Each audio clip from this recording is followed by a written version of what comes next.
Hello students, welcome to EPG Pathshala. I am Ashok Goyal from the Department of Physics and Astrophysics, University of Delhi. Today we are going to discuss about a module entitled Crystal Structure and Space Groups from the paper Mathematical Physics. So let us see what we are going to learn in this module. In this module, we will learn about the space groups which are relevant in solid state physics. We will learn in particular how Bloch's theorem, an important theorem in the study of electronic structure of solids, arises out of symmetry considerations alone. We will see that a crystal can be thought of as formed of a lattice and a basis. Lattice is a regular pattern of points in space. It can, for our consideration, we will consider a lattice to a regular pattern in three-dimensional space in which a neighborhood of a point is identical to any other point. The crystal consists of lattice, which is a regular pattern of points, and any other point, neighboring point, is identical to this, and the basis consists of a group of atoms, molecules or ions associated with each lattice point. A unit cell is an important concept, is a basic repeated unit and is specified by three lengths A, B, C and three angles alpha, beta, gamma in three dimensions, and this unit cell forms a building block of the crystal. So let's discuss the space groups. Consider a three-dimensional lattice generated by three primitive translation vectors A, B and C with the boundary conditions given by the vector r minus n1 times the vector A is equal to r itself, and vector r minus n2b is equal to the vector r minus n3c is equal to vector r, where r is the position of the point in the lattice. So in this way you can see that the total number of primitive cells in the lattice is capital N is equal to n1 into n2 into n3. Notice that n1, n2, n3 are integers, and each primitive cell has a volume given by the triple scalar product A dot B cross C. Now we define the translation operator T as a function of these integers n1, n2, n3. So T n1, n2, n3 denotes a translation through given by vector T is equal to n1a plus n2b plus n3c. Thus, the translation operator T acting on the vector R translates the vector R to R plus a vector given by n1a plus n2b plus n3c, which can be written as R plus the translation vector T, which is a function of n1, n2, n3. That is, a translation of operator T acting on R takes it to a vector which is R plus the translation vector T. It is easy to see that translation forms a group. Then what is the identity operator of this group? Obviously, the identity operator of the group E is given by T, where all the three integers n1, n2, n3 are 0.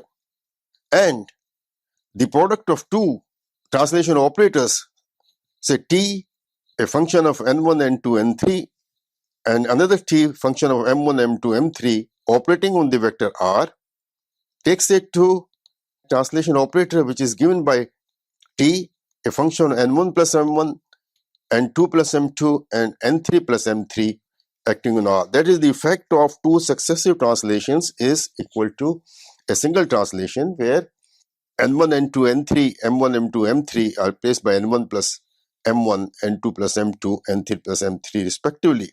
Now obviously this constitutes an abelian group. And what is the order of this group? The order of this group is capital N1 into N2 into N3. And since it is an abelian group, all its irreducible representations are of order 1. So an actual three-dimensional lattice, what symmetries will it have? It will be invariant under the point group transformation, for example. But the lattice has a further property of being invariant under translation. Thus, the symmetry operation, which we write here as R, a function of the vector R, on a crystal will take the vector R to another vector R prime, such that this R prime is obtained by a rotation of the vector R plus a translation. That is, the vector R prime is equal to the symmetry operation R acting on the vector R, which is equivalent to A acting on the point symmetry operation acting on the R plus a translation by a vector T.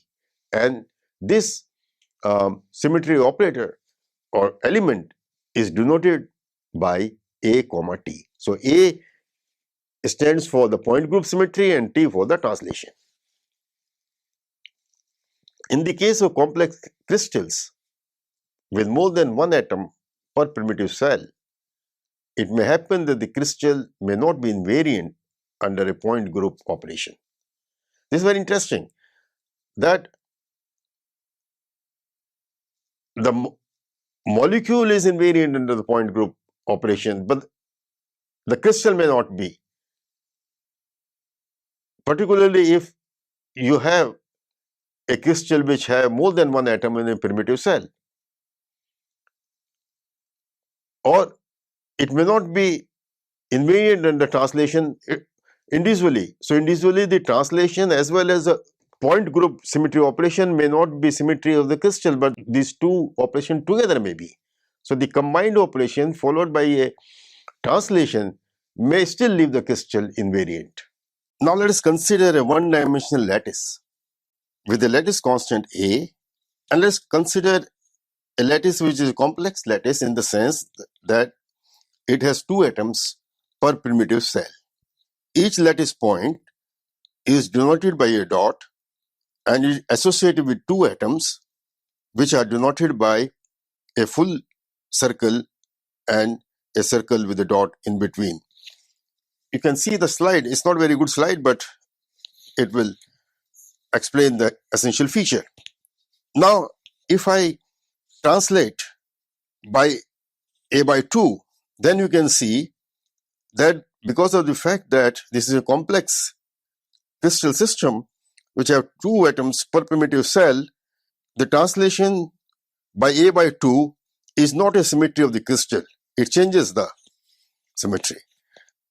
If I follow this translation by A by 2 with the rotation of pi about the axis passing through the lattice points, which is perpendicular to the lattice axis as shown below, then I get back the symmetry, and the symmetry is restored. Such a symmetry, which consists of two operations, a translation by A by 2 and then a rotation, is called a screw rotation. The symmetry under a screw rotation is thus defined by the following operations.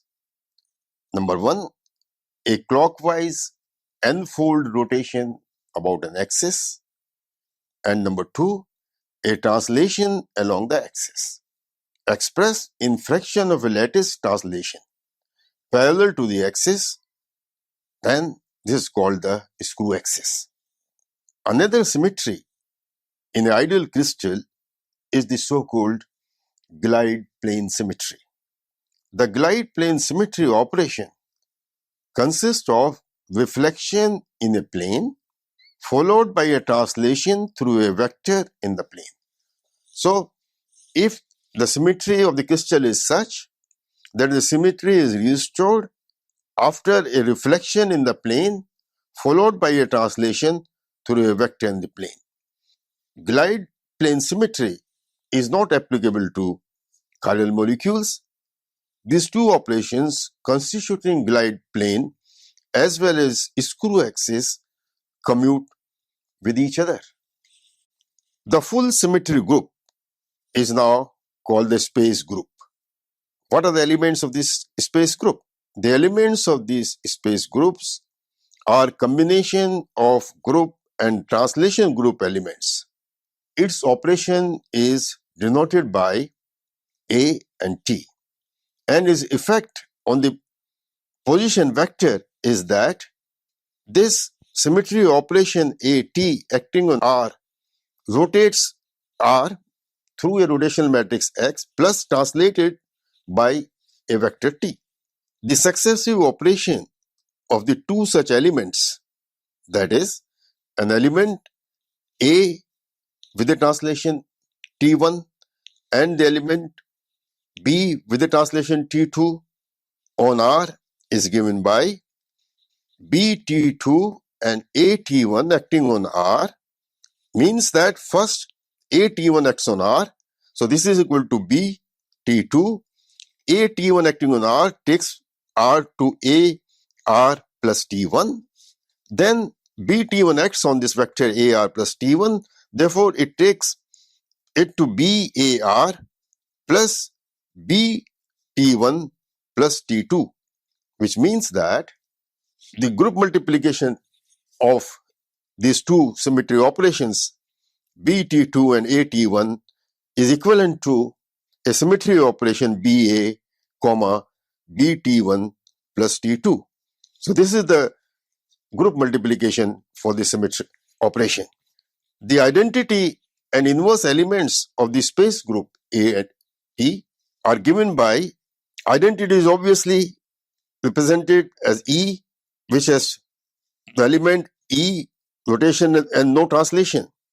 And the inverse of this space group element AT1 inverse is equal to the inverse of A and the negative of A inverse acting on T respectively.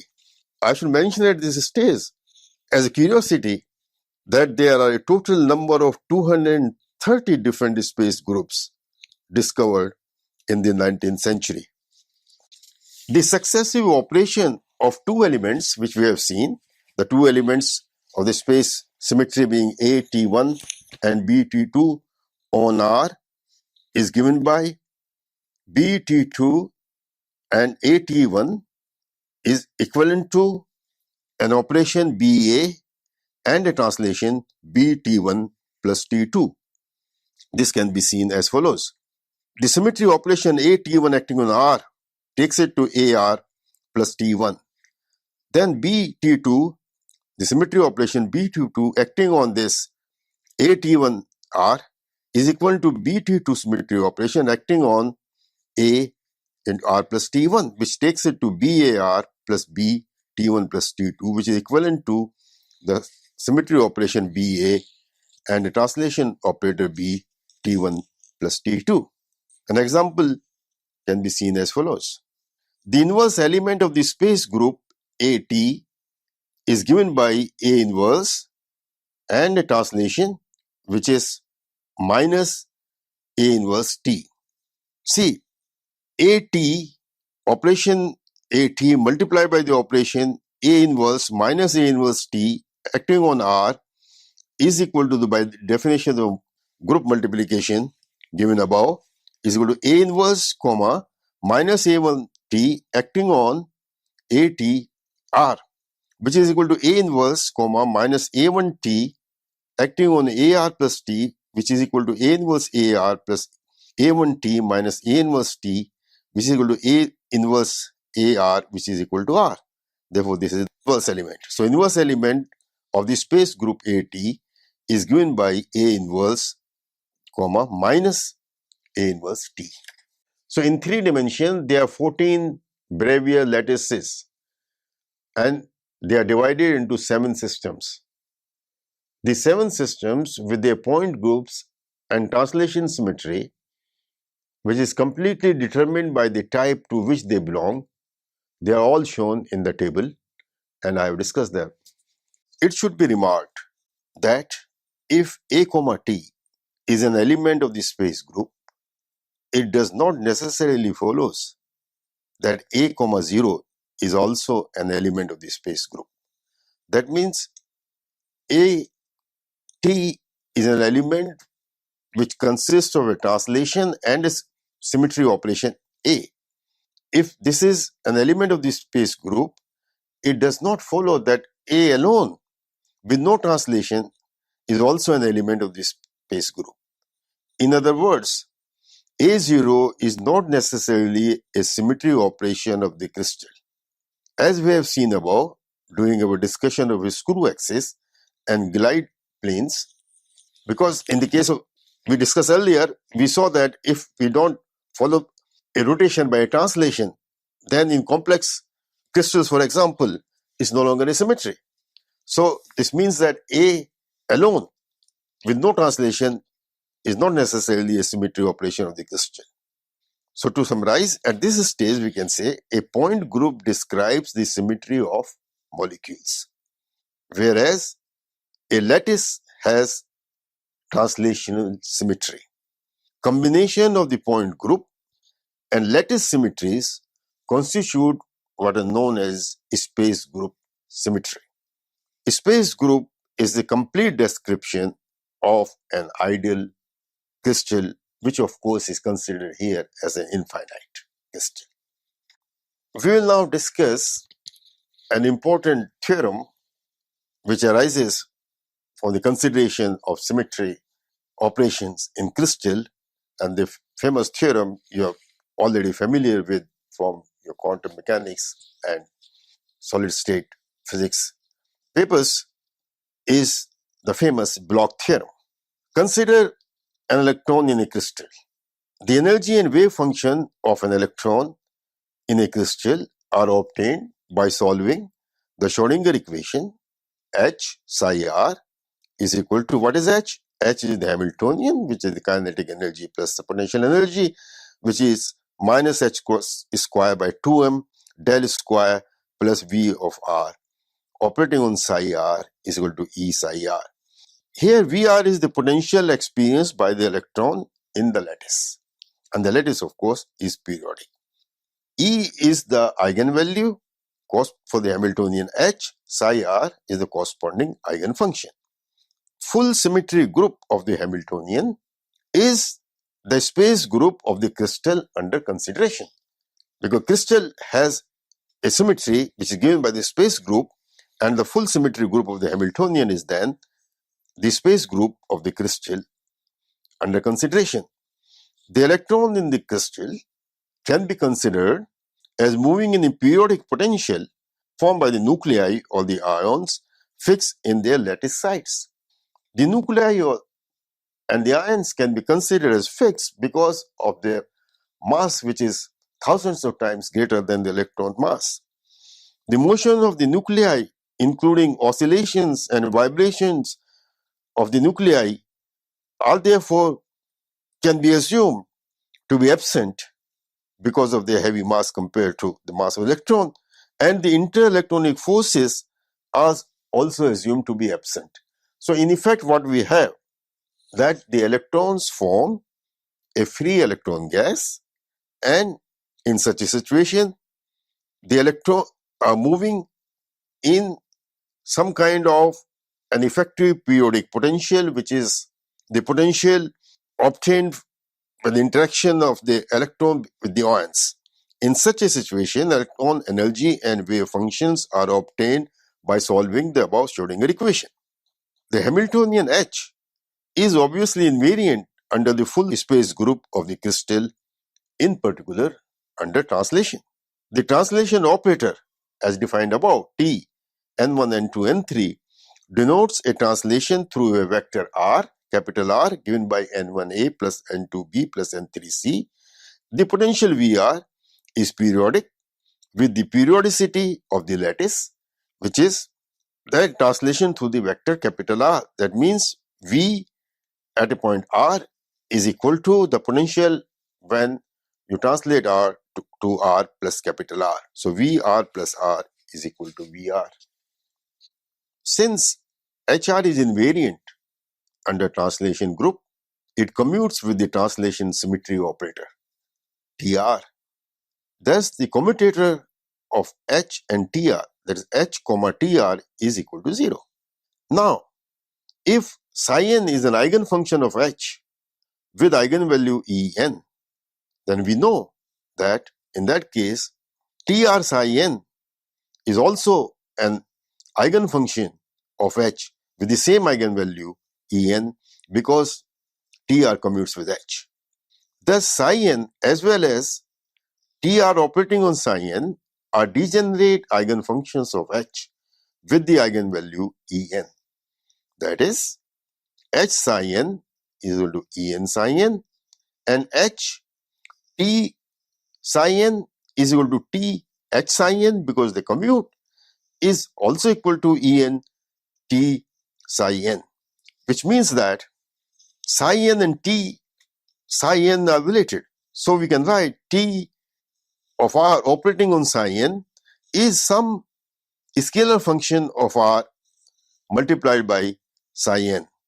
That is, Tr psi n is equal to C of R, psi n when C of R is some scalar function.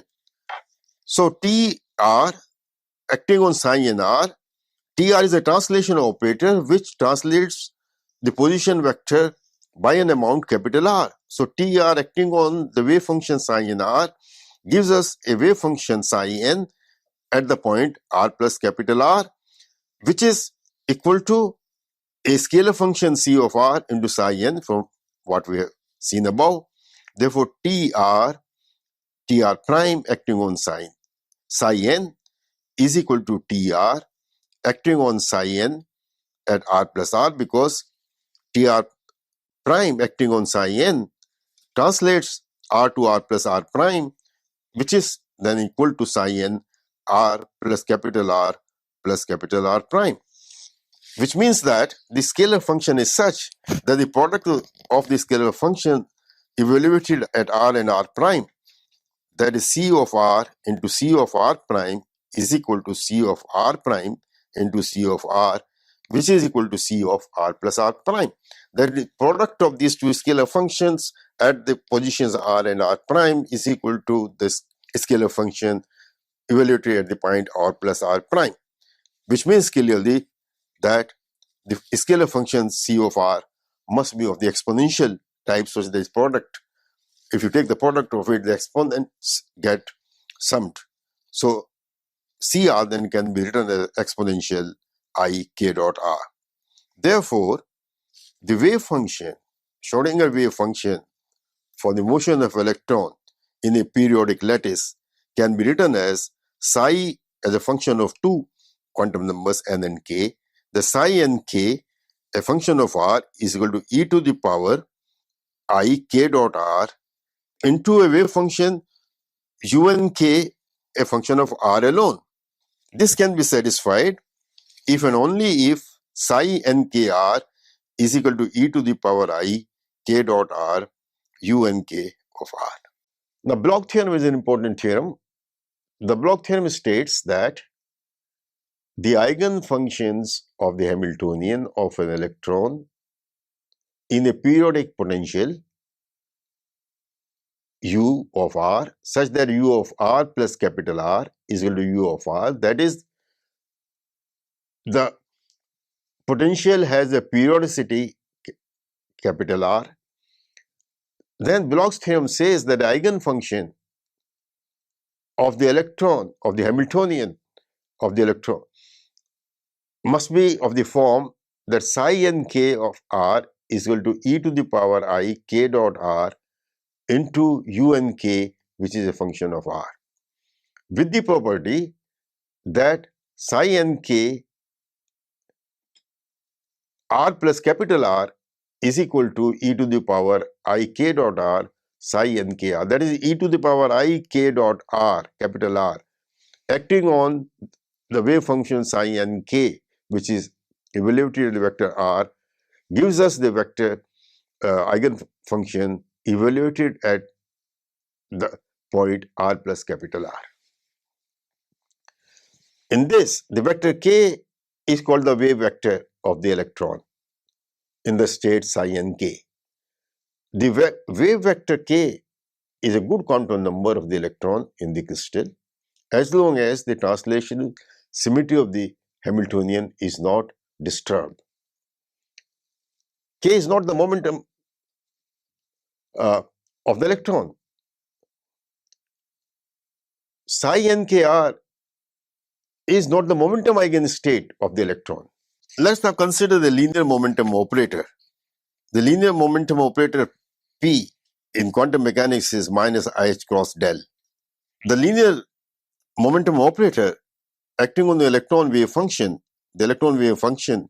now for an electron moving in the periodic potential by Bloch's theorem is psi nk of r.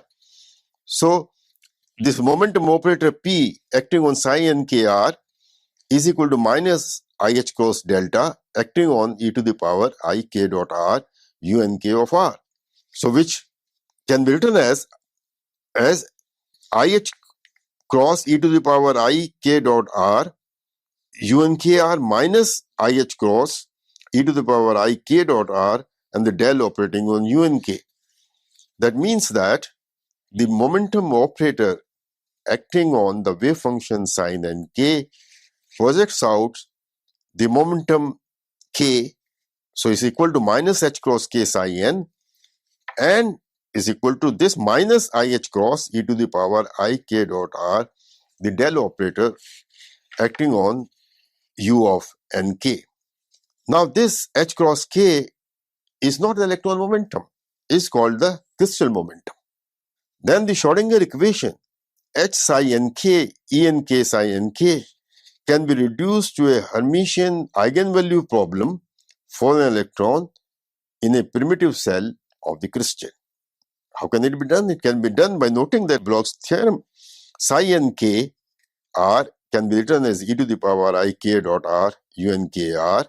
Therefore, del square psi nk r is del dot e to the power I k dot r UNK, which can be expanded in this form. And finally, del square psi nk r can be written as e to the power I k dot r into ik plus del whole square UNK r.